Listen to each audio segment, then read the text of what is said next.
importante. Buenos días, Erika, Yarima, Giovanna, quienes nos saludan por el chat. Muchas gracias por estar presentes hoy, a todas las personas que estamos prestas para compartir un tema súper importante.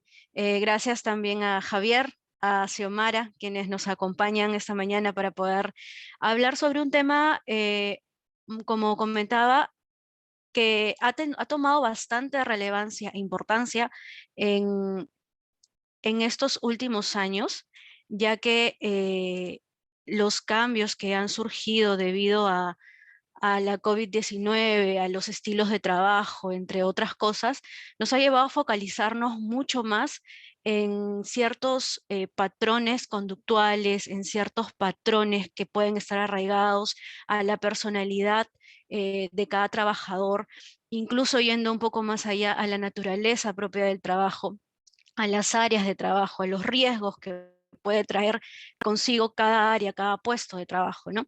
Es por ello que el tema que nos tiene aquí el día de hoy reunidos para conversar es accidentes laborales por factores psicosociales y rasgos de personalidad. Tengo el agrado de compartir este espacio con dos personas de amplia experiencia para tratar estos puntos. El primero que nos acompaña es Javier Sáenz Guamán. eh, Tiene una OU Consulting, Servicios Integrales de Psicología Ocupacional. Él cuenta con más de 11 años de experiencia en vigilancia de la salud mental de las empresas, es especialista en prevención de accidentes, evaluaciones preocupacionales, factores y riesgo psicosocial, evaluaciones del potencial de accidentabilidad e implementación y auditoría en seguridad basada en el comportamiento. Tiene también un premio nacional del Colegio de Psicólogos del Perú con mención en psicología ocupacional. También el día de hoy nos va a acompañar Xiomara Silva Delgado. Ella es parte del equipo de salud ocupacional de CIDAR Perú. Cuenta con más de 4 años de experiencia en vigilancia de la salud mental en las empresas y es especialista en evaluación y auditoría de riesgos psicosociales con diplomado en dirección y gestión de la psicología ocupacional. Y quien les habla, Pamela Conde Campana. Soy consultora en psicología ocupacional de Marsh. Cuento ya con más de 5 años de experiencia identificando y gestionando riesgos psicosociales, también salud mental en las empresas. Soy especialista en psicología ocupacional, cuento con estudios en psicología del comportamiento, ISO 45003 y comunicación para la salud mental. Y sin más preámbulos, vamos a entrar al tema que nos reúne el día de hoy, la agenda que vamos a tratar. Eh, para comenzar, vamos a hablar acerca de la gestión adecuada de los factores psicosociales en las empresas, dándole un foco en la importancia del seguimiento periódico de los indicadores de riesgo. Y para el lado, ya indagando un poco en el lado del Departamento de Recursos Humanos y también el trabajo conjunto que debe realizar con la parte del Departamento de Salud y Seguridad en el Trabajo, la parte que indaga acerca de las upskillings y reskillings enfocados a la salud y seguridad en el trabajo. También vamos a hablar acerca de las personalidades de riesgo y aquellos factores personales que pueden estar involucrados en posibles accidentes de riesgo, los factores intralaborales y extralaborales que también pueden estar involucrados y cuál es la relación entre personalidad y percepción de riesgo y los posibles controles de riesgo que podemos aplicar dentro de las empresas. Entonces, de hecho, conocer cuáles son los factores organizacionales presentes dentro de los puestos de trabajo, también conocer cuáles son los riesgos psicosociales y también conocer cuáles son las consecuencias de los mismos, así también como el proceso de evaluación que la organización realiza es clave para poder prevenir los riesgos psicosociales en el trabajo, pasando obviamente por la parte del diagnóstico, la parte también de la toma de la acción preventiva, ¿no? Es por ello de que en una primera etapa vamos a ver cuál debería ser el planteamiento ideal de una ruta para poder nosotros comenzar a gestionar de manera adecuada los riesgos psicosociales dentro de las empresas. De hecho, como punto principal y de partida, ya sabemos todos los que estamos aquí que ya de por sí la medición de los riesgos psicosociales está incluida dentro de la Ley de Salud y Seguridad en el Trabajo, ¿no? Tanto la parte de la medición como también el levantamiento de aquellos riesgos identificados, ¿no? Pero yendo un poco más allá, es importante identificar también cuáles son los factores de riesgo psicosocial para diferenciarlos de los riesgos psicosociales, ¿no? Es importante en una primera instancia tener esta marca clara y esta marca que nos va a ayudar a poder comenzar a gestionar y tener un panorama mucho más claro y mucho más marcado de lo que queremos conseguir a nivel organizacional. Vamos a ahora conversar un poco sobre esa claridad que necesitamos tener para tenerlo como referencia y tener ese punto de partida. Los factores de riesgo psicosociales, vamos a describirlo tal como lo EIT, que hace referencia a aquellas condiciones que pueden causar daños a la salud de los trabajadores y que se dan principalmente cuando la organización del trabajo no es la adecuada. Cuando, por ejemplo, cuando no hay una buena gestión dentro del ambiente, dentro de los equipos de trabajo, ¿no? Dentro de las condiciones también que pueden estar afectando a la forma en cómo se podría desempeñar la persona o el trabajador dentro de este ambiente, ¿no?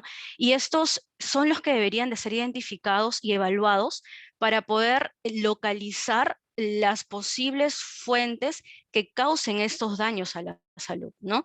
Y como consecuencia de estos van a venir lo que son los riesgos psicosociales, ¿no? De estos factores de riesgo se van a derivar, de estos factores de riesgo psicosocial vienen los riesgos psicosociales, ¿no? Y estos aparecen en los trabajadores y que van a depender de diversos factores que ya vienen de forma propia del trabajador, ¿no? Ya que cada persona reacciona de manera totalmente distinta a un mismo estresor, ¿no? Todos tenemos diferentes formas de reaccionar frente a una situación, ¿no? Entonces esto va a depender de la forma en cómo procesa la información de un estresor cada persona. Y esto va a impactar, obviamente, de manera directa a la salud de cada persona, ¿no? Entonces, los riesgos psicosociales son los que pueden afectar, obviamente, directamente a la salud de los trabajadores, lo que puede causar en ellos niveles de estrés, lo que puede causar en ellos, por ejemplo, enfermedades incluso que van a ser somatizadas, como por ejemplo las enfermedades cardiovasculares, las respiratorias, entre otras, ¿no? Por ejemplo, las dermatológicas, las gastrointestinales, entre otras muchas, como por ejemplo también las musculoesqueléticas, también ya los trastornos mentales como tal, ¿no? También los riesgos psicosociales, a diferencia de los factores psicosociales, no son condiciones organizacionales, sino que son hechos, ¿no? Son hechos, son situaciones, son estados que tienen una alta probabilidad también de dañar la salud de los trabajadores. Y esto hay que tenerlo muy claro, ya que eso es lo que nos va a ayudar al momento de nosotros comenzar a tener una adecuada gestión de los riesgos psicosociales, ¿no?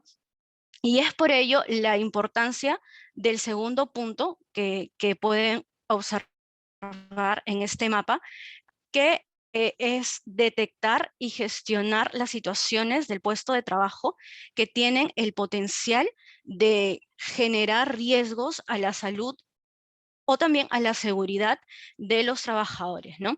Esto incluso puede tener distintas variaciones propias que pueden venir de los nuevos estados o las nuevas modalidades de trabajo, ¿no? Como por ejemplo el tecnoestrés, ¿no? Siendo el burnout ya como tal, la palabra burnout, uno de los riesgos más comunes dentro de los espacios de trabajo, ¿no? Dentro de las empresas, ¿no? Y esto incluso ha llevado a la OMS a reconocer el síndrome de burnout como una enfermedad ocupacional desde inicios de este año, por ejemplo, ¿no? Debido a las características que motivan a su aparición, ¿no? Y de hecho, el adecuado análisis de estos riesgos llevará a la organización a poder optar por diferentes medidas de control. Diferentes medidas de control relacionados a los riesgos psicosociales que, por ejemplo, pueden estar relacionados a la organización de trabajo, donde se va a considerar el rediseño de los procesos de trabajo. Otra medida de control, por ejemplo, va a estar relacionado al fomentar el uso del autocuidado, a establecer medidas también de apoyo entre los mismos grupos, entre el mismo equipo, también el entorno neto de trabajo, ¿no?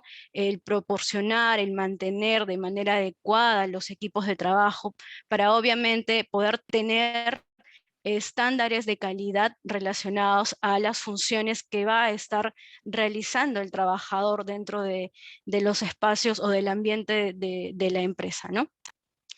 Luego, como tercer punto, finalmente tenemos el conocer la importancia de la participación de cada trabajador para lograr resultados exitosos y poder así adoptar estrategias de mejoras de la organización. Y esto es lo que nos habla un poco la ISO 45003, ¿no? De hecho, esto lo que nos refiere la ISO 45003 es la importancia del compromiso de todos los trabajadores para que desde la misma organización se reconozca la necesidad de trabajar en pro de la gestión de los riesgos psicosociales, partiendo incluso desde el hecho del compromiso de la gerencia y del liderazgo, ¿no? Que deben de ser los principales involucrados al momento de gestionar y promover las acciones relacionadas a combatir aquellos riesgos psicosociales. Y esto obviamente va a impactar en el nivel de accidentabilidad que pueda estar o que pueda ocurrir dentro de la empresa. ¿Por qué? Porque obviamente, ¿qué mejor referencia nos puede dar un trabajador que obviamente está involucrado 24/7 o durante toda su jornada de trabajo, viviendo el día a día, dándonos las referencias de qué es lo que realmente necesita para obviamente comenzar nosotros a levantar aquellas cosas, brindarle el soporte de lo que realmente necesita para prevenir aquellos posibles accidentes, ¿no? Y haciendo un pequeño foco dentro de la ISO 45003, es importante saber cuáles son los grandes principios de la norma. Por ejemplo, resumiéndola un poco, tenemos 5 grandes principios. La primera, por ejemplo, busca generar buena salud y bienestar a los trabajadores, ¿no? Generando ambientes, entornos de trabajo seguros y saludables. El segundo punto está relacionado a generar la igualdad también de género, ya está relacionado a netamente prevenir el acoso o el hostigamiento sexual laboral, o incluir también a comunidades nuevas, por ejemplo, que están surgiendo, ¿no? Como por ejemplo el colectivo LGTBIQ+, ¿no? También optar por el trabajo decente acompañado del crecimiento económico, ¿no? En donde es importante aquí centrarnos en la pirámide de Maslow, ¿no? En donde todas las necesidades deben de ser cubiertas por una persona para que pueda tener un desempeño óptimo dentro de las funciones netas que pueda estar realizando en su día a día. También el generar una innovación sostenible, esto relacionado a las funciones o al desempeño, a la capacitación que pueda estar recibiendo el colaborador dentro de su ambiente de trabajo, ¿no? Relacionado a las nuevas tecnologías, ahora vemos bastante este giro de la industria 4.0, en donde necesitamos de que nuestros colaboradores también estén a la par si queremos alinearnos a esos nuevos estándares de la industria 4.0, ¿no? Y finalmente, como punto extra, el reducir las desigualdades, ¿no?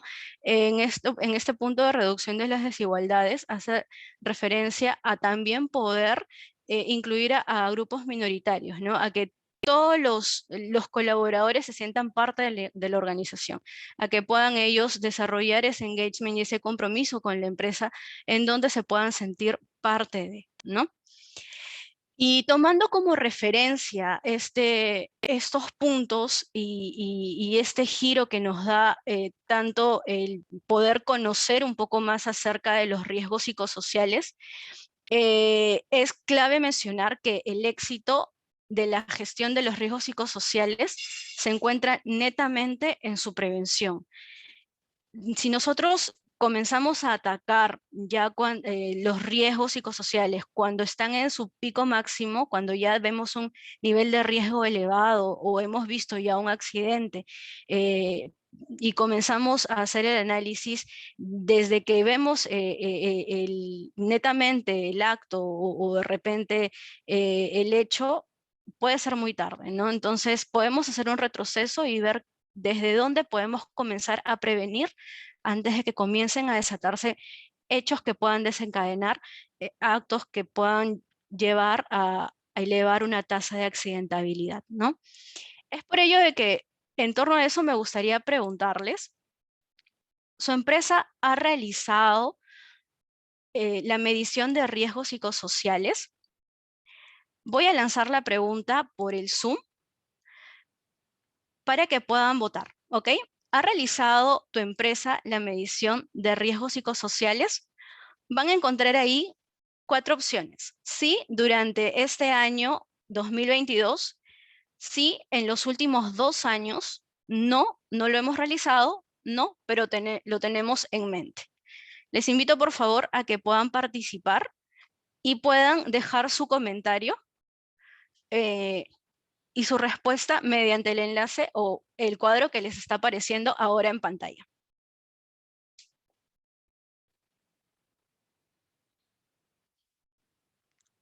Muy bien, vemos que el 38% en su mayoría está respondiendo que el 36%, vamos, en su mayoría, que durante este año ha gestionado o ha realizado la toma de los riesgos, de la medición de riesgos psicosociales.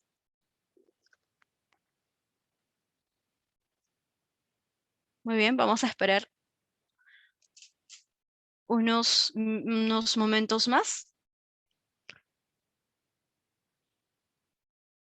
El siguiente puntaje es el del 18% con no, pero lo tenemos en mente.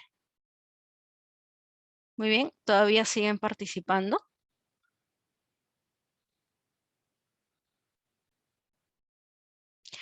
Muy bien, finalizamos la votación. Tenemos a 36% de las empresas que han participado que durante este año 2022 han realizado la medición de riesgos psicosociales, ¿no?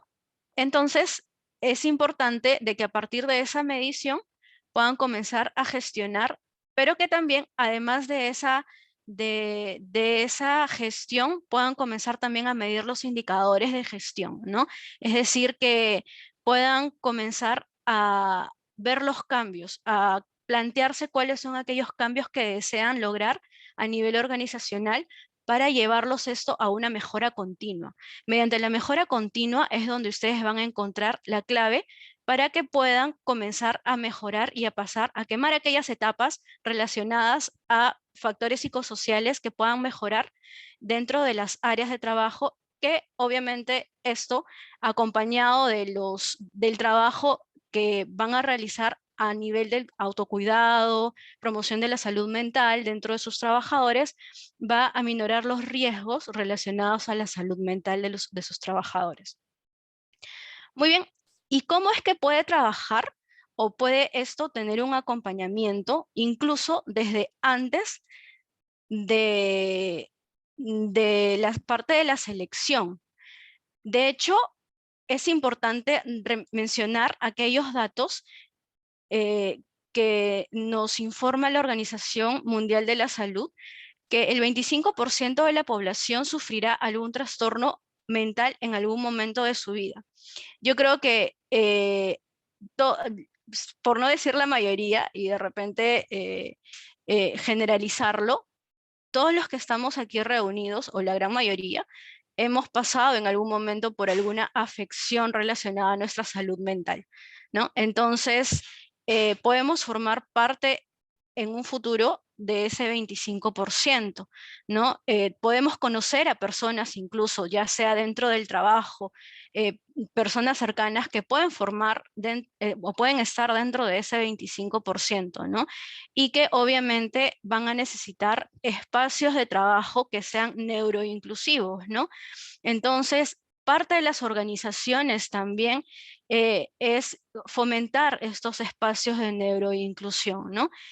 Y otro dato interesante nos lo da el Instituto Nacional de Seguridad e Higiene en el Trabajo, en donde refiere en una encuesta, uno de los resultados de una encuesta revela que el 46.2% de los trabajadores que participó refiere que las causas principales de los accidentes de trabajo en sus puestos se debían a distracciones, a descuidos, a despistes, a falta de atención e imprudencias, ¿no? Entonces, es importante analizar, si nos centramos en este 46.2%, de dónde es que pueden provenir estas distracciones, estos descuidos, estos despistes, esta falta de atención.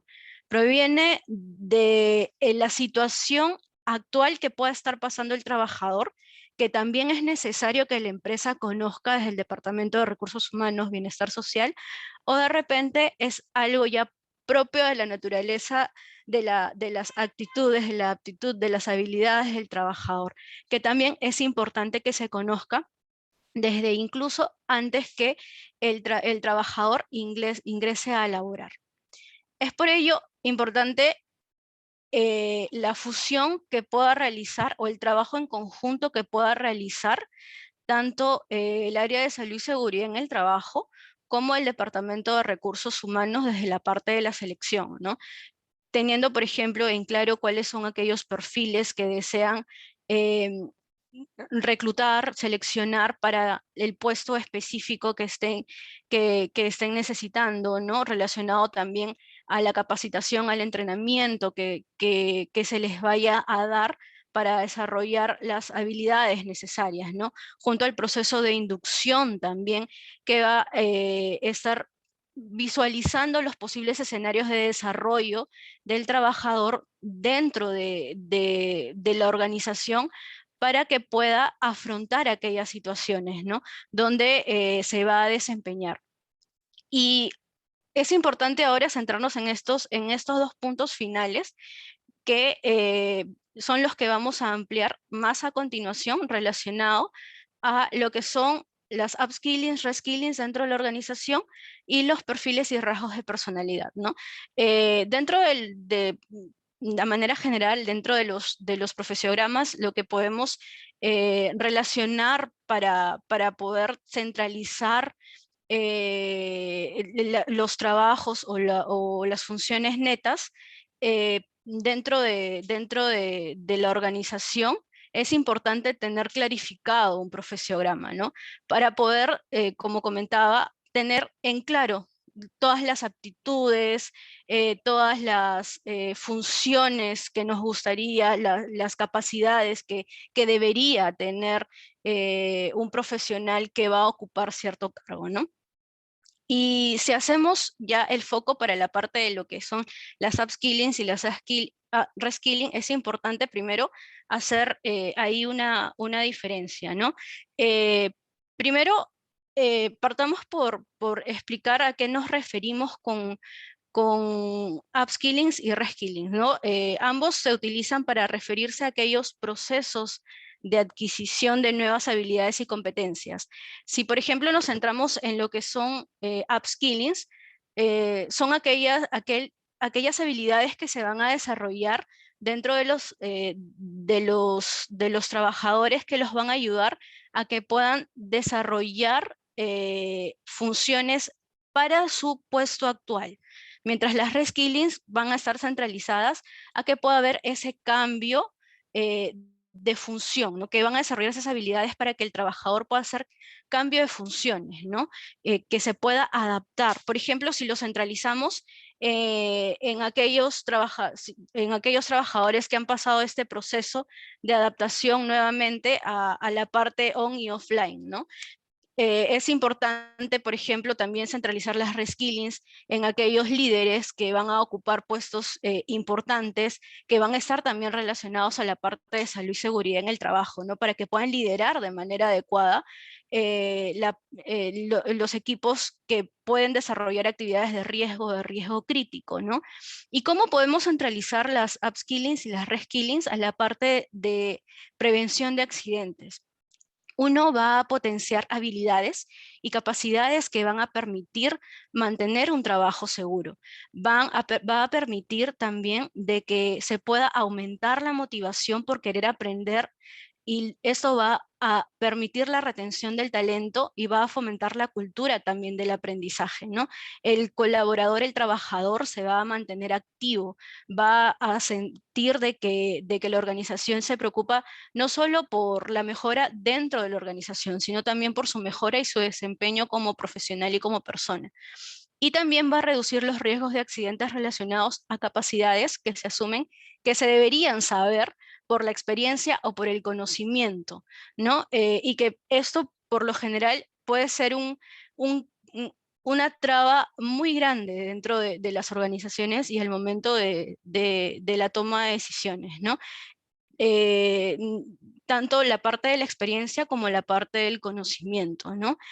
En donde por lo general cuando suceden accidentes o lo tratamos de relacionar con la parte de la experiencia o la parte del conocimiento, sin saber de que incluso puede ir mucho más allá, ¿no? Por ejemplo, incluso desde la formación de los equipos, ¿no?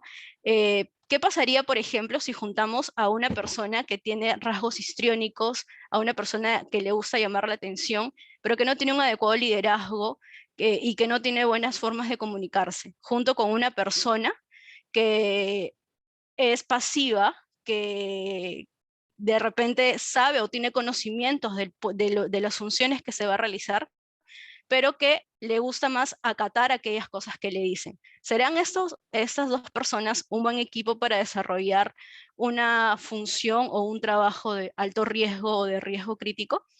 De hecho, la parte de lo que son las personalidades relacionadas a trabajos de riesgo o personalidades de riesgo, los va a tratar Javier Sáenz, a quien lo dejo a cargo de esta parte para que pueda compartir con nosotros lo que son personalidades de riesgo.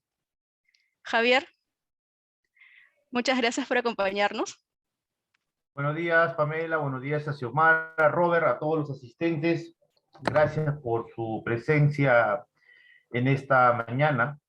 Y bueno, sí, efectivamente, ¿no? El tema de la personalidad y los accidentes, la percepción del riesgo, ¿no?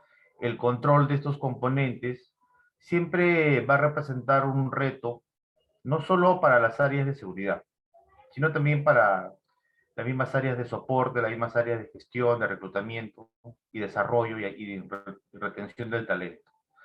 Vamos a empezar esta parte de la ponencia con una anécdota personal, ¿no? Ya hace unos años estaba trabajando yo en una clínica de salud ocupacional, en un centro de formación de medicina ocupacional, un centro de residentes, estábamos ahí con los residentes trabajando, y una tarde llega mi jefe, ¿no? Y me hace un comentario. Me indica pues que en una operación habían dos trabajadores que se quejaban del ruido que estaba presente en la planta, ¿no? Y resulta que ellos, al enterarse de esa observación, envían pues a los higienistas, ¿no? Hacen todo el control y detectan que todos los parámetros están dentro de los valores normales. Entonces mi jefe me dice, oye, ¿sabes qué? Ya esta situación no tiene mucho sentido, parece medio raro, entonces vete un ratito acá a esta operación y conversa ahí con los trabajadores a ver qué está pasando. Tú que eres psicólogo y tú tienes ojo para esas cosas, ¿no? Entonces, bueno, me tomé mi camioneta y fuimos pues 7 horas de viaje, nos internamos en la ceja de la selva, y ahí lo primero que yo hago cuando bajo de la camioneta es saludar pues al trabajador que nos está esperando, ¿no? Ya se ve que lo íbamos a ir a visitar y entrevistarlo. Entonces, cuando el trabajador me saluda, lo primero que hace es apretarme la mano, ¿no? O sea, me la aprieta así en señal de respeto, ¿no? Y es así cuando en ese momento me di cuenta cuál era el problema, ¿no? En la posición, el puesto de trabajo que desempeñaba esta persona era una persona que realizaba labores de control, es decir, estaba sentado frente a una pantalla 12 horas al día, ¿no? Y para que una persona tenga las condiciones para realizar ese tipo de actividad, tiene que tener algunas características peculiares, ¿no? Tiene que ser una persona que no se aburra, una persona que le guste la tranquilidad, la afabilidad, ¿no? En cambio, el perfil, ¿no? Las características, una de las características de personalidad que tenía este trabajador era una característica muy diferente, ¿no? Era más activa, más líder, ¿no? Más movedizo. Y eso explicaba, pues, ¿no? Por qué esta persona sentía que el ruido, que era una situación habitual en la planta, pero que no llegaba a mayores impactos corporales, ¿no? Le terminará afectando tanto, ¿no? Ya. En la noche, cuando hicieron el cambio de guardia, saludé al otro, al relevo, y la situación se replicó.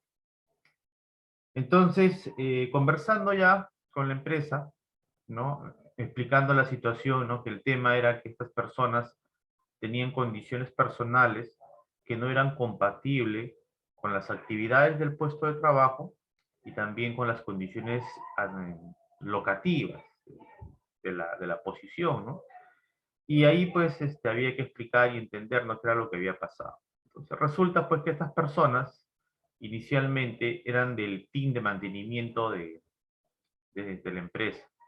Hacían un excelente trabajo y viajaban por todo el Perú.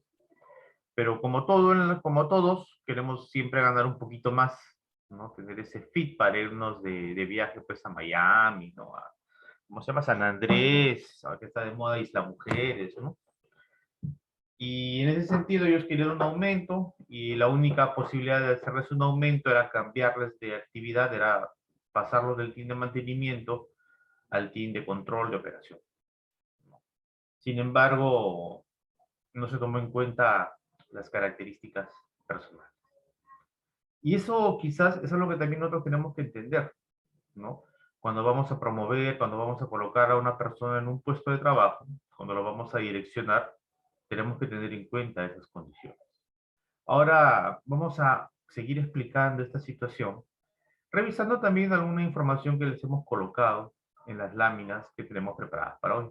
Si Pamela le puedes dar clic por favor a la siguiente lámina. Muy bien, entonces siempre hay una pregunta que nos hacen, ¿no? Y de hecho, en este momento yo me encuentro trabajando en provincia, estoy en planta ahorita, ¿no? Y en planta también estamos abordando este tema, ¿no? Porque siempre es una preocupación si existe una personalidad que predispone al peligro y hace que la persona sea más propensa a los accidentes, ¿no? Bueno, definitivamente, si hubiera una personalidad única que te predispone a accidentes, definitivamente me ganaría el premio Nobel, ¿no? Me volvería multimillonario, ¿no? Nuestro colega Daniel Kahneman, psicólogo, premio Nobel 2001, premio Nobel de Economía, ¿no? Yo le diría, Daniel, ¿cómo te queda el ojo? Mira, en la personalidad para accidentarse. Sin embargo, es necesario hacer entender que no existe, y pasamos a la siguiente lámina, por favor, Pamela, no existe una personalidad que pueda ser única y exclusiva que predisponga al peligro. Todos nosotros, bajo ciertas circunstancias, vamos a estar sometidos al peligro, ¿no? El nivel de exposición puede incrementarse.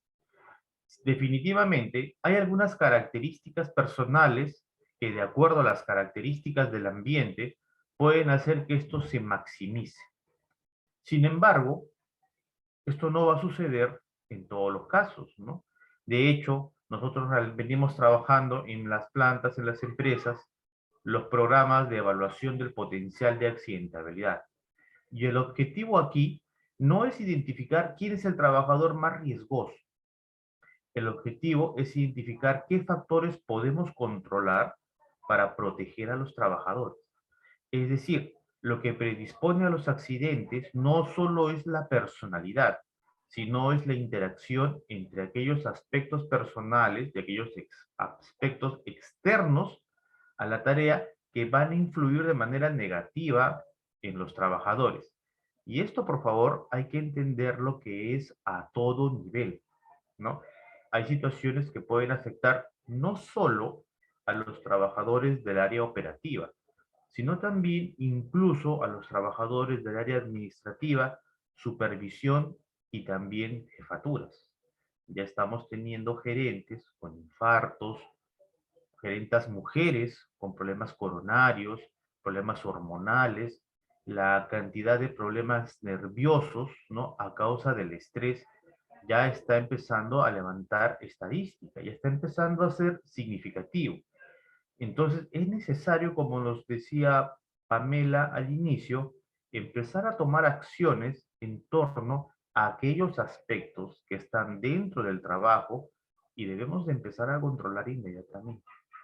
Ya no podemos seguir soslayando este tema. Estamos ya a un pequeño paso de que se haga más viable, se haga más práctica, ¿no? Los flujogramas y la derivación a atención por problemas de estrés. En Chile, por ejemplo, donde también venimos colaborando con nuestros colegas, ¿no? Realizando actividades, ya ese tema ya está regulado, ¿no?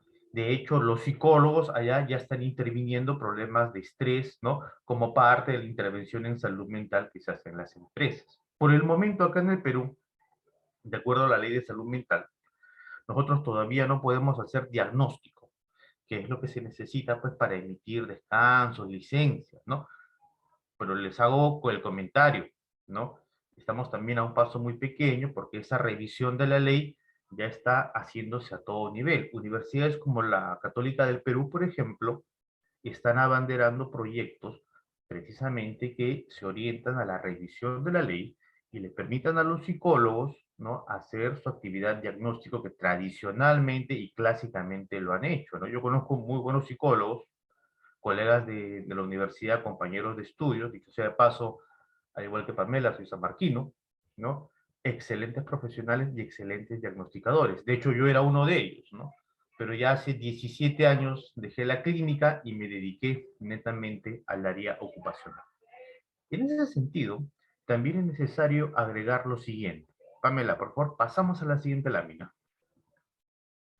Hay que tener en cuenta que dentro de los aspectos personales que pueden incrementar la posibilidad de ocurrencia de accidentes, ojo, estamos hablando de aspectos personales, no estamos hablando de una personalidad. Tenemos el tema clásico de la ansiedad, ¿no? Ya sabemos perfectamente que desde el punto de vista de la neurociencia, cuando una persona está sometida a altos niveles de estrés, es decir, exigencias en el lugar de trabajo, ¿no? Pocas posibilidades de desarrollo, pésimo apoyo social y pésima calidad de liderazgo, muy bajas compensaciones emocionales y una alta presencia de preocupaciones como la doble presencia. Esas circunstancias en cada individuo van a generar el incremento de una sustancia que se llama cortisol. El cortisol va a interferir con la transmisión de unas sustancias que se llaman las catecolaminas, las cuales a su vez van a tener que ver con la atención, la concentración y la memoria. En situaciones de estrés, las personas van a tener una mayor tendencia a distraerse y relajarse. Y eso lamentablemente los puede poner en la línea de fuego. La frustración, el dolor psicológico, la sensación que de repente yo debería estar haciendo otras cosas, la sensación que de repente este puesto de trabajo no es para mí. Ese tipo de pensamientos, que son de los más íntimos y particulares en cada uno de nosotros, también predispone de manera directa a la ocurrencia de siniestros. Otro aspecto muy interesante concierne al tema de la impulsividad. Sin embargo, aquí es necesario comentarles algunas anécdotas que hemos observado en el trabajo. Aquí en el Perú estamos desarrollando una cultura de evaluación psicológica. ¿no? Estamos evaluando muy bien a los trabajadores, estamos obteniendo datos importantes que nos pueden ayudar, pero también estamos preparando a los trabajadores a responder y a manipular pruebas. A veces cuando hemos hecho análisis de la impulsividad en el sector minero, industrial, estábamos antes utilizando una prueba específica y resulta pues que los trabajadores decían, no, yo estoy todo bien, yo no soy impulsivo, yo siempre pienso antes de actuar. Pero sin embargo, en la práctica veíamos que esos resultados no eran coherentes. Hemos tenido que cambiar la estrategia para evaluar la impulsividad y estamos encontrando, ¿no?, una tendencia muy elevada a la impulsividad por parte de nuestros trabajadores. Otro aspecto, vuelvo a decir, no es una personalidad, es un componente de la personalidad, es la extroversión. Nosotros principalmente trabajamos en régimen atípico. Vamos a operaciones mineras y trabajamos en lugares alejados, ¿no? Sistema de trabajo 21/10. Resulta que los extrovertidos muy difícilmente tienen tendencia a aceptar y aguantar esa condición de trabajo. La mayoría pues quiere regresar a su casa el mismo día y dormir en su cama. Los extrovertidos no aguantan el régimen atípico. Muy bien, han hecho varios de nuestros clientes de ajustar en sus protocolos esa característica. También la tendencia al comportamiento.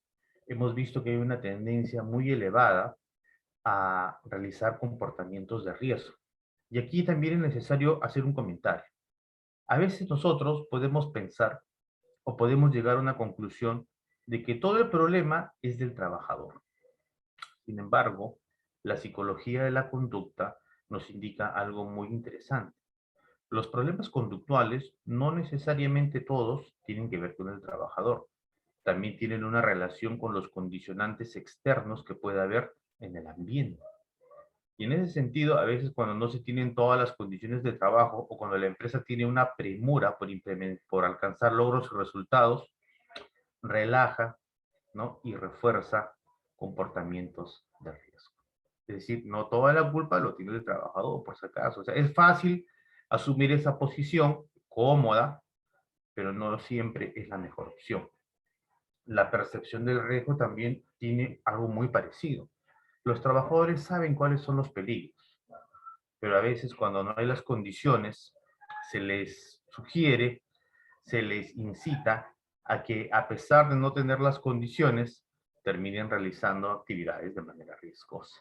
Lo mismo va a pasar con el control del riesgo y finalmente resulta que la autoestima y la asertividad también van a tener una relación importante con la ocurrencia de accidentes. Cuando hablamos de la autoestima, no hacemos referencia a la autoestima baja. Porque ya cuando uno está en el ambiente de trabajo, todo el mundo sabe quién es el más ya el que tiene autoestima baja, ¿no? Y los grupos de trabajo, de manera silvestre, lo que van a hacer es cuidar a esta persona. No, a ese no lo mandes, siempre lo comentan. No, no, yo voy, a él no lo mandes. Lo que sí hemos encontrado, y resulta muy curioso, es que las personas que tienen más posibilidades de accidentarse no son aquellas que tienen autoestima baja, sino son aquellas que tienen autoestima media. Revisando las definiciones, el profesor Morris Rosenberg, en el año 1976, inició trabajos de investigación poblacional acerca de la autoestima. Y él planteaba una definición muy interesante de lo que consiste en la autoestima media. Él definía como esta tendencia que hay en el individuo de a veces actuar de una forma y a veces actuar de otra, es decir, una inestabilidad en algunos preceptos, y también indicaba que las personas con autoestima media iban a tener una mayor necesidad de aprobación. En otras palabras, una búsqueda constante de aprobación. Finalmente, esa búsqueda constante de aprobación lleva pues a que las personas se pongan en situaciones riesgosas, muchas veces sin ser conscientes de esa situación. Algo también podemos decir acerca de la asertividad. Todos en el trabajo queremos que la gente sea proactiva. Queremos que la gente nos diga sí para todo, pero eso no es posible. Si una persona le va a terminar diciendo sí a todo, finalmente el resultado va a ser altos niveles de estrés. En algún momento la persona también tiene que aprender a decir que no.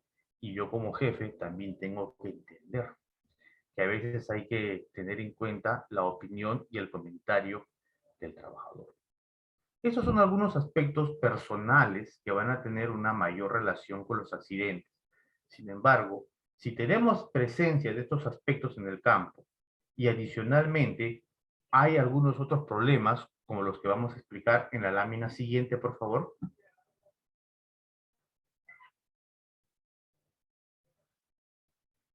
Había una lámina de... Ya.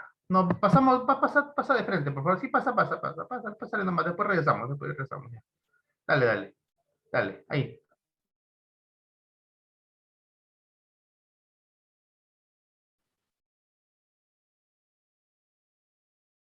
Si juntamos los factores personales, la de la impulsividad, si juntamos estos aspectos, si hacemos el match y juntamos estos aspectos con los que tenemos en pantalla, es decir, pésima calidad de liderazgo, pésimos estilos o un mal estilo de comunicación dentro de la empresa, una cultura de seguridad reactiva o dependiente, por si acaso, y esto es algo que nos cuesta mucho hacer entender a la gente en campo, ¿no? Que reactivo no es el rebelde, reactivo es el que actúa después del hecho, ¿no? Yo no sé por qué acá en las operaciones la supervisión piensa que reactivo es el que me dice que no, no, y oye, el que te dice que no, ese está bien, ese es asertivo, no, ese es el rebelde, ese es el que no quiere trabajar, ese es el problema, afuera, no, digo, ese no lo saques, digo, lo sacas a ese, te vas a confiar y la situación va a ser peor. También el reforzamiento de prácticas riesgosas en la empresa. Si juntamos factores personales con estos factores externos, finalmente vamos a incrementar la presencia de accidentes en campo. Quiero hacer el comentario que estos conceptos, estas informaciones que les brindamos a ustedes, enmarcadas, ¿no? A sugerencia y a petición de nuestra ley 29.783, ¿no? De nuestra resolución ministerial, la RM312 y la RM375, precisamente lo que nos hacen pensar es en todas aquellas condiciones que pueden favorecer la presencia de accidentes.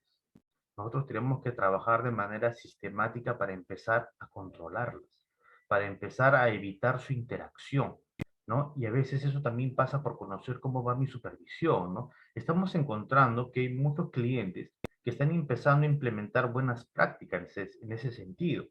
De hecho, actualmente yo vengo haciendo asesoría y evaluación en campo de la supervisión. Hacemos acompañamiento, evaluamos el desempeño de la supervisión para darle el feedback preciso a la empresa en qué aspectos tiene que mejorar la gestión de la supervisión. Es clave. Si el liderazgo no es el adecuado, si el liderazgo finalmente no es el correcto, la presencia de accidentes sale de control. A veces, ¿de qué sirve cumplir, ¿no?, las toneladas métricas de acero, de hormigón, si vamos a estar haciendo ese trabajo, pero con altos índices de accidentabilidad? Toda la ganancia, todo el fit se va a ir en indemnizaciones, ¿no? A veces es mejor hacer un poquito más de inversión, ¿no? En preocupación por el desarrollo de habilidades blandas en la supervisión, ¿no? O como usted dice, ¿cómo le dicen, Pamela? Estas habilidades buenas, la, Soft skill. la soft skill, ¿no? Estas habilidades soft, ¿no? Necesarias, pero que finalmente van a redundar en el negocio, ¿no? Entonces, aquí ya vamos a empezar a ingresar a manera de conclusión a la siguiente lámina, por favor.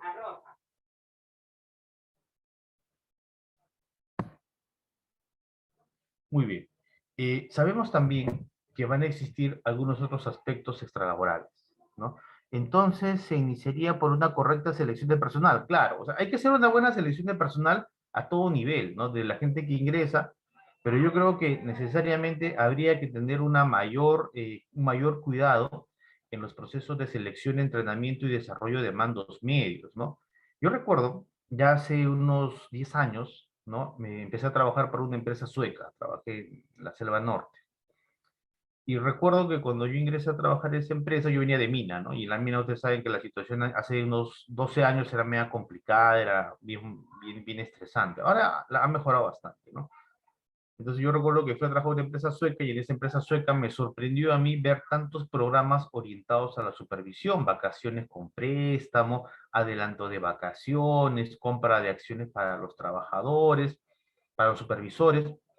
Y me pareció muy interesante, ¿no? Porque en minería, la supervisión, por ejemplo, a veces no era el foco de la atención, ¿no? Va a ser el foco de la atención la población operativa, lo cual está bien, ¿no? Pero yo pienso que la población, el grupo de supervisión, el grupo de los mandos medios, es un grupo al cual uno tiene que prestar mucho más atención, no solo en el reclutamiento, sino también en el desarrollo de habilidades, desarrollo de competencias, pero sobre todo también en programas de retención, ¿no? Parece que el mundo se ha vuelto medio interesante, ¿no? Ya nadie quiere retener al talento, ¿no? Como todo el mundo dice, no, pero si nadie es indispensable, ¿no? No, yo no sé si eso es tan así al 100%, o sea, no creo, no comparto mucho eso, ¿no? Hay que repensar también esa frase. Algunos aspectos extralaborales que también van a incidir y afectar a la salud, no solo la salud mental, sino en general también la distracción, van a afectar directamente la estabilidad del trabajador, tienen que ver con las funciones familiares, ¿no? O sea, si la funcionalidad en la familia está afectada, si la familia pierde la funcionalidad, separaciones, dificultades ¿no? En el manejo, en la crianza de los hijos, no, las normas de crianza, ¿no? A veces, pues, cuando los papás, ¿no? O las mamás están muy ausentes de casa por el trabajo, y cuando están en casa están pensando en el trabajo, o sea, cuando hay esta presencia de este problema, como definido como la doble presencia, a veces pues dejan esa ausencia, ¿no? Ese liderazgo ausente, ¿no? Que finalmente también termina afectando a los hijos, ¿no? Y a veces también eso termina afectando de manera negativa, pues, ¿no? Y generándole más estrés al trabajador. Y también hemos encontrado aspectos asociados a los gastos, los temas económicos, ¿no? Aquí hay un comentario que siempre lo hacemos con los clientes, ¿no? Y muchas veces el tema del sueldo ya es algo convenido. Definitivamente todo el mundo va a querer ganar más, no hay problema con eso. Pero lo que sí estamos encontrando es que cada vez hay más problemas por compras impulsivas, ¿no? Volvemos al componente de la impulsividad, ¿no? Es como si esta sociedad actualmente estuviera orientándose a que la gente fuera más impulsiva, ¿no? Y con eso tenemos que tener mucho cuidado nosotros, ¿no? Porque no solamente lo vamos a ver esto en el terreno económico, sino que finalmente también lo vamos a ver en la parte operativa, ¿no? En el día a día, ¿no? La gente se va a volver impulsiva porque toda la sociedad, toda la información que recibe mañana, tarde y noche, Facebook, TikTok, ¿cómo se llama el otro? Telegram, WhatsApp, ¿no? Todo es impulsivo, impulsivo, compra, compra, compra, compra, ¿no? Ya viene el free dial, ¿no? En fin. Muy bien. Finalmente, vamos a cerrar esta intervención. Pamela, por favor, pasamos a la siguiente, ¿no?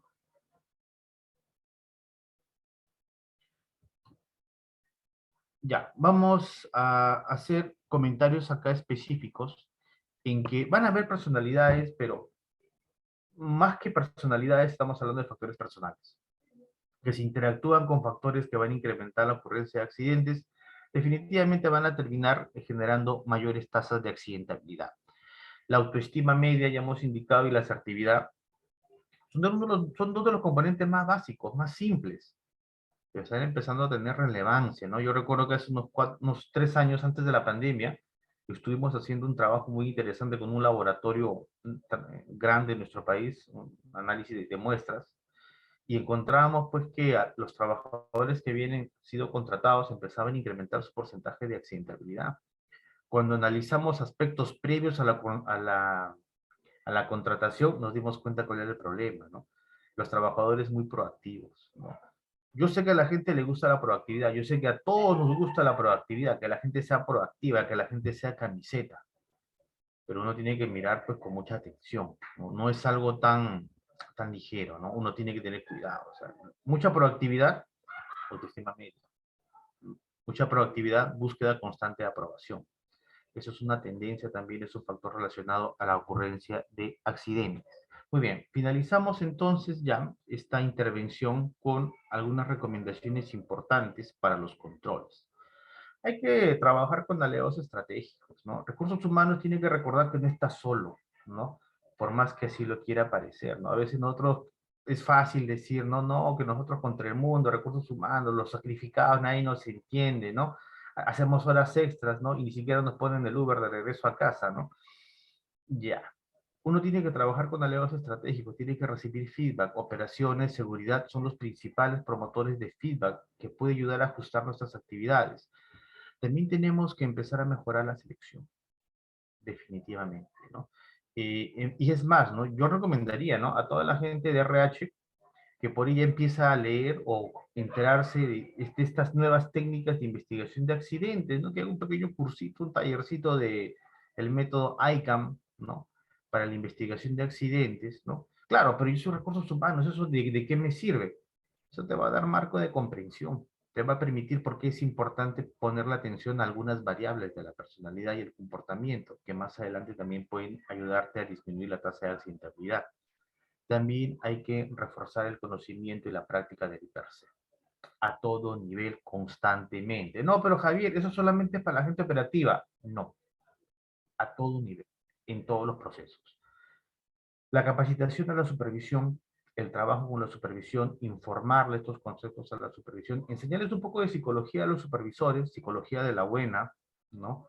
No psicología de la mala para manipular masas, ¿no? Eso no, sino psicología de la buena que les ayude a prevenir, a identificar situaciones que pueden incrementar la presencia del riesgo. Muy bien. Entonces, Pamela, ahora sí, ya tengo... Muchas gracias, Javier. Sí, de hecho notamos la importancia de esta gestión de conocer la personalidad, los rasgos asociados a la naturaleza de cada persona, ¿no?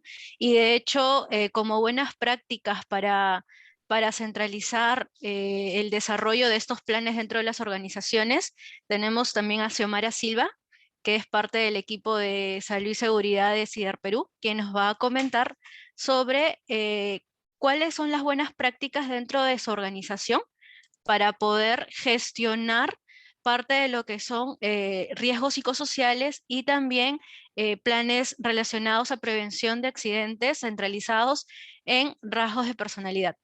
Xiomara, te doy el pase. Muchas gracias, Javier. Gracias, Pamela. ¿Qué tal? Un gusto. Buen día con todos. Pamela, Javier, un gusto de compartir con ustedes este espacio de aprendizaje. Como lo mencionaba Pamela, actualmente soy psicóloga ocupacional en CIDER Perú y en esta oportunidad voy a compartirles las buenas prácticas que hacemos en esta gestión, ¿no? Inicialmente quiero partir que una buena gestión, como en alguna oportunidad lo mencionó ya Pamela, parte de un buen plan, ¿no? Un buen plan de salud mental. Y anteriormente se venía viendo que estos planes de salud mental solo estaban enfocados en el cuidado de la salud mental y en la prevención de los riesgos psicosociales e identificación de los factores de riesgos psicosociales. Pero también adicionándole lo que nos comentó ya Javier, nosotros como organización adicional a este plan, también tenemos en cuenta la identificación y gestión de las personalidades de riesgo. Es decir, formamos un plan de salud mental considerando no solo la prevención de riesgos psicosociales, sino también identificar qué personalidades de riesgo tenemos, cuáles son los factores personales e interiores que tienen nuestros trabajadores para relacionarlas con la accidentabilidad y la adecuación del puesto de laboral, ¿no? Por favor, pasa, Pamela. Bien, como buenas prácticas, iniciamos siempre con un análisis de resultados, ¿no? Teniendo anualmente nuestro monitoreo de riesgos psicosociales, tomamos en cuenta cuáles son nuestros puntos débiles, cuáles son nuestros puntos fuertes, cuánto porcentaje desfavorable tenemos en las dimensiones de los riesgos psicosociales, de estrés laboral, cómo estamos. Este monitoreo se hace de forma anual o interanual.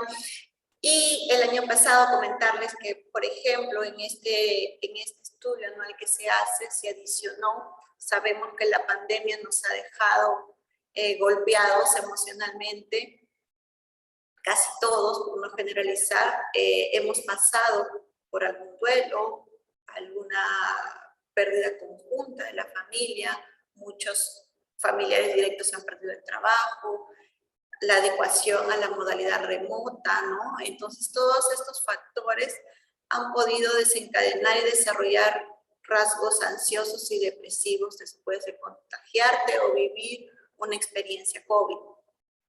Entonces, también se adecuó, les comentaba, a este estudio anual una evaluación usando herramientas psicológicas para identificar cómo estábamos en indicadores de ansiedad y depresión después del COVID, ¿no? Y de acuerdo a estos resultados que hemos obtenido, se ha podido hacer una intervención más directa en aquellos trabajadores que sí presentaron indicadores de ansiedad, depresión o estrés post-COVID, ¿no? Y se hizo una intervención incluyendo a la familia, al jefe inmediato y también a una adecuada posición laboral. Otra de las buenas prácticas que hacemos aquí es, sabemos que la seguridad psicológica actualmente ya forma parte de un factor de riesgo, ¿no? Esa percepción que tiene el trabajador de su ambiente de trabajo, si es que es seguro emocional y psicológicamente para cometer un riesgo interpersonal, ¿no? Si, qué tan seguro se siente en su ambiente de trabajo para poder decir su opinión, para poder de repente refutar alguna idea o simplemente para dar alguna opinión que sienta él que es extraña. Se ha realizado un piloto de seguridad psicológica utilizando también una herramienta psicológica en donde obtuvimos como resultado que el 75% de nuestra población pilota percibe a CIDER Perú como un ambiente seguro emocional y psicológicamente, en donde puede cometer este riesgo interpersonal. Mientras que un 24% percibe un ambiente medianamente seguro y un 2% percibe un ambiente no seguro psicológicamente, ¿no? De acuerdo también a estos resultados, se han venido desarrollando de forma periódica talleres de confianza, de comunicación efectiva, de trabajo en equipo, de fortalecimiento de esas habilidades que necesitamos para que nuestros trabajadores logren sentir y adquirir esa seguridad psicológica tan anhelada, ¿no? Ahí les compartí unas fotitos de ellos participando en los talleres. Mientras más continuos sean, más aprendizaje se llevan. Casi tenemos todo un programa de ejecución de talleres de acuerdo, como les comenté inicialmente, a nuestros resultados. Adicional a esto, comentarles que también venimos haciendo las intervenciones individuales, personales y también incluyendo a la familia, a fin de prevenir también la doble presencia. Sabemos que cada colaborador, cada trabajador viene con un historial familiar, viene con puede venir preocupado, puede venir de un divorcio, puede venir de una reciente separación, de algún duelo. También venimos implementando el sistema de seguimientos por duelo. Este colaborador no solo tiene el beneficio por parte de recursos humanos de bienestar social de 1, 2, 3 días de acuerdo a lo que él necesite, sino también el seguimiento psicológico, dándole la importancia para poder tener un duelo. Sabemos que las primeras etapas del duelo son un poco más difíciles y les cae, por supuesto, bien tener un acompañamiento psicológico, ¿no? También, en fin de prevenir más riesgos psicosociales, realizamos seguimientos a los pacientes que se están reincorporando laboralmente, después de sufrir algún accidente o después de tener algún periodo fuera de la planta. Al regresar, pueden regresar con distintos factores psicológicos que puedan hacer que se conviertan en personas vulnerables a estar pasando por algún factor de riesgo psicosocial. Les comento, por ejemplo, hemos tenido colaboradores que han sufrido lamentablemente accidentes y al retornar a planta después de 4 o 5 meses, han sentido ese nivel de ansiedad y esa negación de entrar inclusive a la puerta principal de CIDER Perú. Entonces, este seguimiento y este acompañamiento psicológico les ha permitido a ellos de forma continua, seguida, en compañía de la familia y también de los jefes inmediatos de su planta, con todo el soporte de la empresa, ir poco a poco limpiando todos esos problemas que podrían aparecer en cuanto a su reincorporación laboral, ¿no? Hemos tenido colaboradores, por ejemplo, que iniciaron negándose a ingresar a Cider Perú por el posible estrés post-trauma que han tenido, y que en el camino, en 2 o 3, hasta inclusive un poco más de 4 semanas, han llegado a pisar el mismo lugar en donde sufrieron el accidente sin tener algún indicador de ansiedad que no puedan controlar, algún indicador de ansiedad o de estrés, ¿no? Entonces, todas esas actividades con el objetivo de mantener estos riesgos psicosociales controlados, ¿no? Definitivamente van a aparecen, sí, pero necesitamos tenerlos en vigilancia constante, ¿no? Sigue, Pamelita, por favor.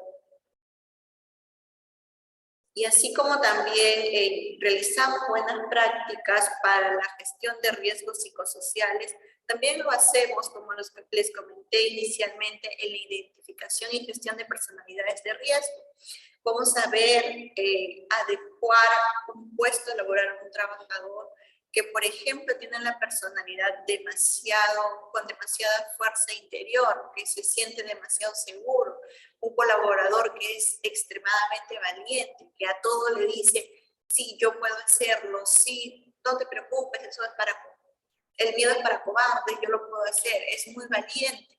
¿Cómo poder darle un mando para que opere una grúa mando a un trabajador que tiene este tipo de personalidad, ¿no? Entonces, cuando tenemos o ocurre un accidente en planta, que se hacía hace años aquí en Cider Perú, ocurrió un accidente e inmediatamente se buscaba qué factor externo pudo haber fallado, ¿no? ¿Qué pasó? Se hacía la auditoría de cámaras, ¿qué pasó? Que inmediatamente nos íbamos al factor externo, ¿no? Y si es que no encontrábamos un factor externo, entonces recién nos íbamos al trabajador. Pero ¿cómo nos íbamos al trabajador? El trabajador fue imprudente, tuvo exceso de confianza, este colaborador tiene 20 años en el puesto y qué pena que le haya pasado esto. O simplemente hasta escuchado decir, bueno, cuando tiene que pasar, pasa. Y no es así, señores. Entonces, ante esta necesidad de solo venir tras un accidente, guiándonos en los factores externos, se inicia este proyecto de identificación y gestión de las personalidades de riesgo, ¿no? Inicia este proyecto de perfil de accidentabilidad. Este perfil de accidentabilidad inició hace 2 o 3 años atrás, inició como un piloto, luego se realizó en una planta y actualmente tenemos aproximadamente el 80% de la población de Cider Perú ya con el proyecto ya encaminado, ya usan 3 plantas principales, ya lo usan como una herramienta para gestionar equipos y para muchos beneficios que luego les voy a comentar. Inició como un método utilizando 3 evaluaciones completamente validadas y estudiadas. La primera, la multivariable de Axis, de personalidad accidentable, que ha tenido muchos estudios en industrias de riesgo y que explica la relación de los rasgos de personalidad con la accidentabilidad, ¿no? Aquellas personalidades con demasiada fuerza interior, aquellas personalidades, como lo comentó Javier anteriormente, que son muy sumisas, que le dicen sí a todo, ¿no? Y estas personalidades tienen mayor probabilidad de accidentarse. Aquellas personalidades que tienen extremadamente control emocional, es decir, esos trabajadores que a pesar de que está pasando un duelo, que están pasando una separación o algún problema fuerte, personal, interior, no demuestran sus emociones, tienen tanto control sobre ellas que no pueden demostrar sus emociones, y nosotros como empresa no vamos a poder identificar cuando este colaborador se siente mal, ¿no? También nos permite estudiar dimensiones de rasgos interiores de los trabajadores. La segunda prueba fue el test de impulsividad de Barrett, que también ha sido muy estudiado en salud ocupacional y que guarda la relación entre la impulsividad y la accidentabilidad, ¿no? Y el tercero, la escala de percepción del riesgo, que tanto percibe el trabajador el riesgo y el control que puede tener de las consecuencias negativas que este riesgo puede ocasionar hacia su salud, ¿no? Después de realizar estas 3 evaluaciones, se tuvo toda una base de datos y se empezó a hacer el análisis de datos. Con este análisis de datos creamos una herramienta en un Power BI que fue transmitida y capacitada a los facilitadores, jefes inmediatos, con prudencia, obviamente, solamente a la gerencia y facilitadores, para que estos puedan utilizar y poder, a la par de utilizar la herramienta, nosotros como salud ocupacional, exclusivamente salud mental, poder hacer un plan de intervención, ¿no? Pasa, por favor, Pamela.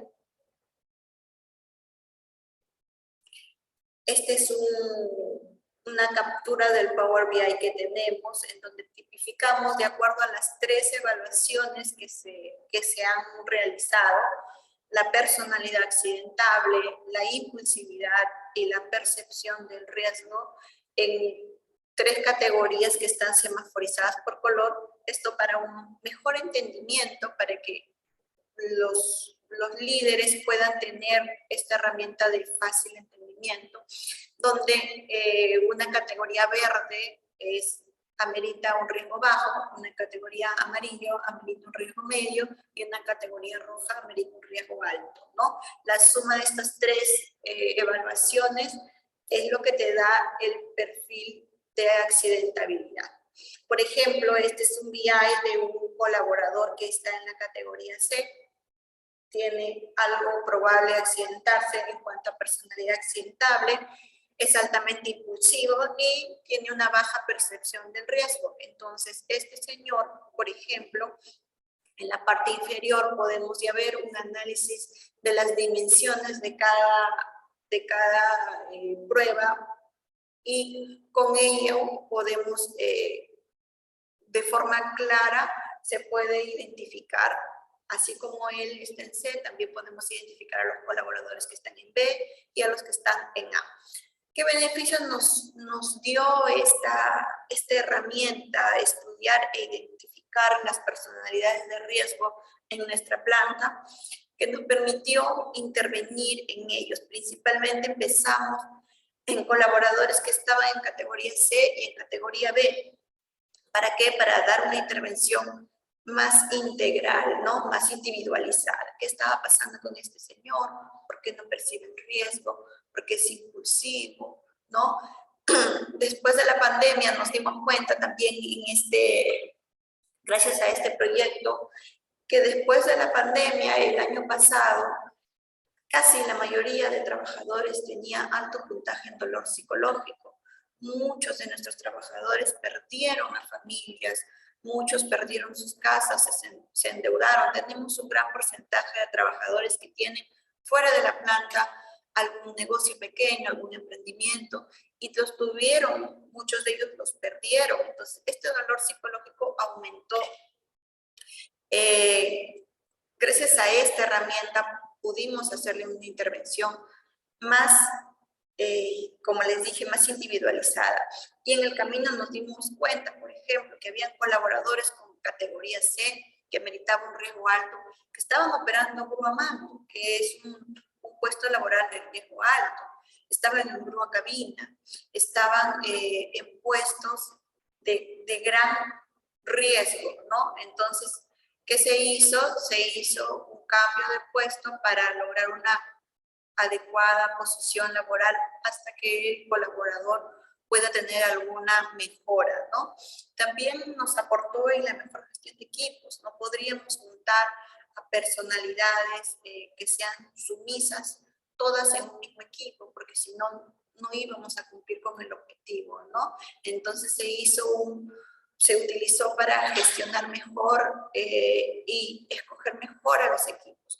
Y esto no solo salía de la parte de salud ocupacional, sino que los facilitadores, las gerencias de las plantas fueron capacitadas para que ellas mismas usen la herramienta de forma prudente y puedan gestionar mejor sus equipos.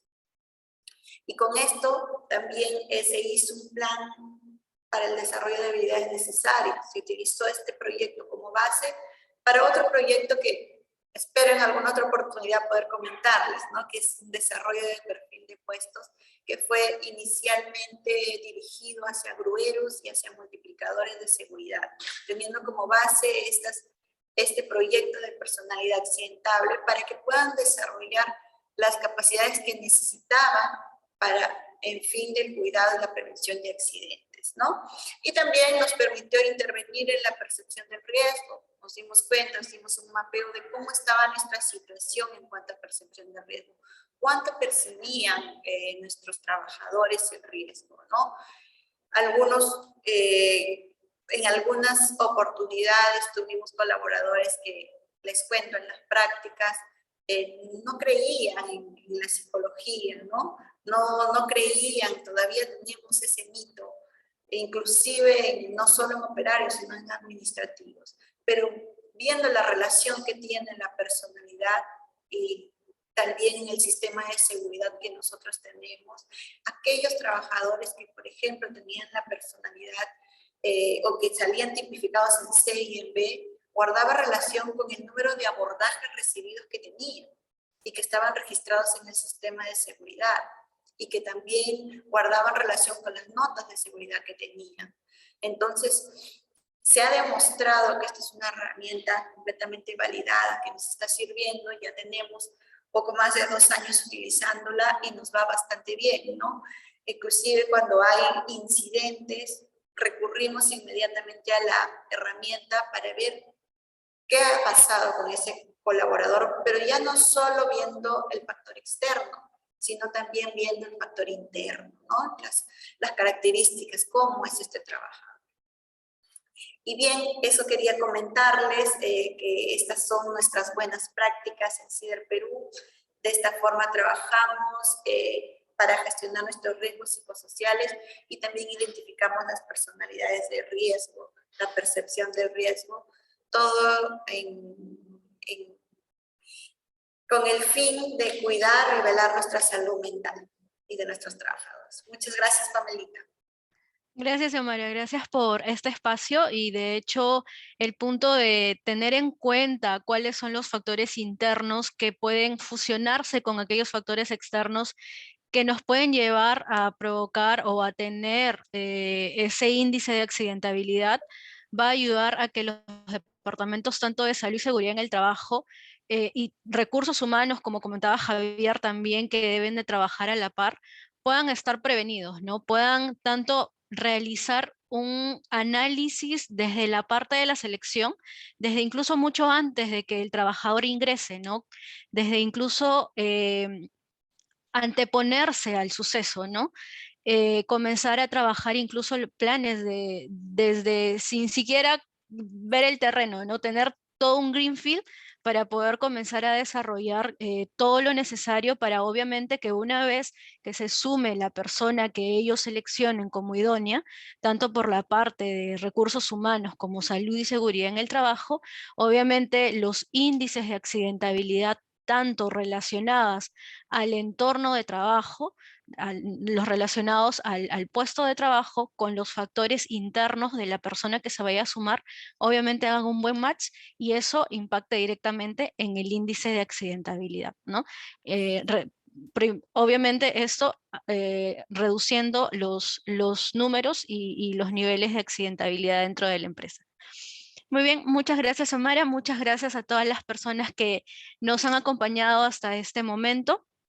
Ya nos estaremos dando un espacio para un siguiente Marsh College hablando de estos temas muy interesantes acorde a la realidad. y también la presentación, la grabación, van a poder tenerlo en los siguientes días en su bandeja para poder compartirlo con las personas de su empresa que desean tener la información y también puedan tenerlo como backup. Muchas gracias a Javier, a Xiomara, a todas las personas que han podido sumarse. Que tengan un buen día y ya nos estaremos viendo en un siguiente Merge College. Nos vemos. ¿Tienen la encuesta de satisfacción, por favor? Les pediría que puedan marcar del 1 al 10, siendo 1 más bajo y 10 el puntaje más alto, cuán satisfechos se encuentran en la capacitación de hoy. 10 es el puntaje más alto y 1 es el puntaje más bajo.